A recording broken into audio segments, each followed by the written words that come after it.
The Lazy Genius, how a zombie OPS reshaped ship navigation for a bagel in sunlight. Once I was aboard a Canadian naval vessel, enjoying breakfast in the officer's mess, when the ops officer, OPS, strolled in. This guy was the epitome of not a morning individual.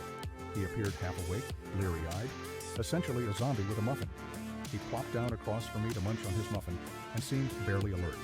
My back was turned to the outer side of the ship, and the early sun was streaming through one of the windows, casting a glaringly bright circle of light directly on his semi-conscious face.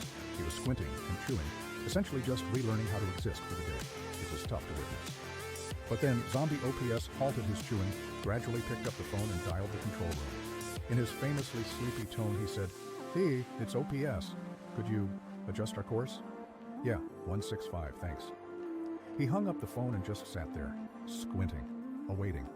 And then, ever so gradually, I realized that the glaring spot of sunlight had begun to slide off the zombie's face onto the wall behind him. After a moment, it cleared his face, and he blinked slowly a few times, and the stunning brilliance of what I had just witnessed began to envelop me. By requesting the control room to modify the ship's side-to-side patrol by around 15 degrees, he had altered our trajectory just enough to shift the sunlight from his face.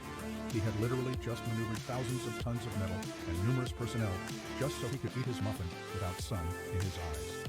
I was in awe. He slowly lifted his muffin, and for a moment I was terrified that his own brilliance might elude him, that he might never recognize the monumental cleverness of his laziness, since he wasn't going to fully wake up for another hour.